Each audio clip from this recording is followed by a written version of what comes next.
Penyerapan dana IPO GoTo dinilai positif.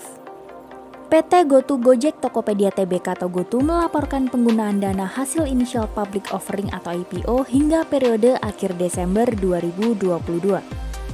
Dalam keterbukaan informasi yang dirilis Jumat 13 Januari 2023, manajemen menyatakan telah membelanjakan 10,1 triliun atau hampir 75% dari total dana IPO. GoTo melantai di bursa pada April 2022 dengan melepas 52 miliar saham seri A.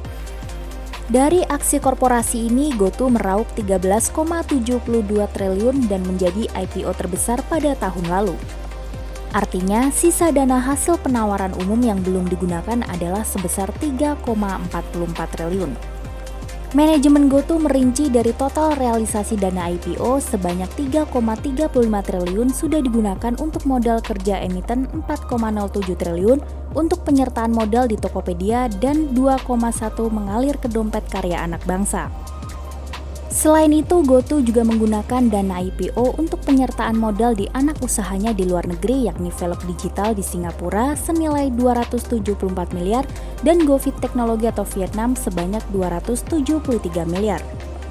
Dari total rencana penggunaan dana yang disampaikan dalam prospektus IPO, hanya penyertaan di PT Multifinance Anak Bangsa yang belum terwujud. Direktur Pilarmas Investindo Maximilianus Nicodemus menilai positif tingkat penyerapan dana hasil IPO yang sudah mencapai hampir 75% dari target.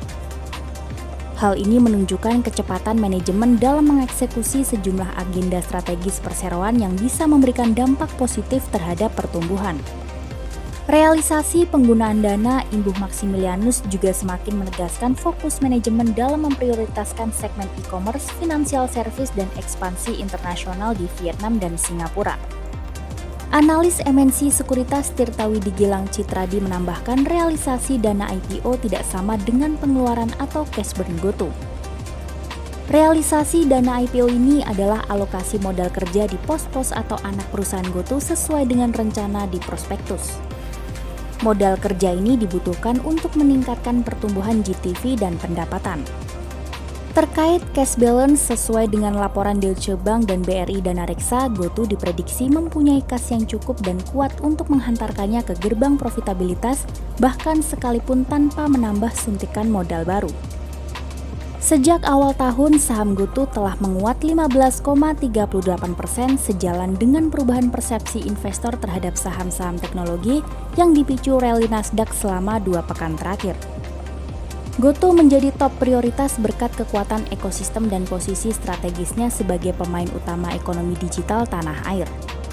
Faktor pemicu lainnya adalah tekanan jual yang mereda pasca berakhirnya periode lockup saham. Faras menjelaskan improvisasi GoTo di semua lini bisnis menuai apresiasi positif dari pelaku pasar. Manajemen telah merampingkan organisasi, memangkas biaya bakar uang atau promosi, dan di saat yang sama menaikkan tarif atau take rate serta meluncurkan produk layanan baru yang menjanjikan pendapatan lebih tinggi. Setelah tembus level psikologis di 100 dan jika mampu bertahan di level harga ini, maka target harga berikutnya 130, kata Faras.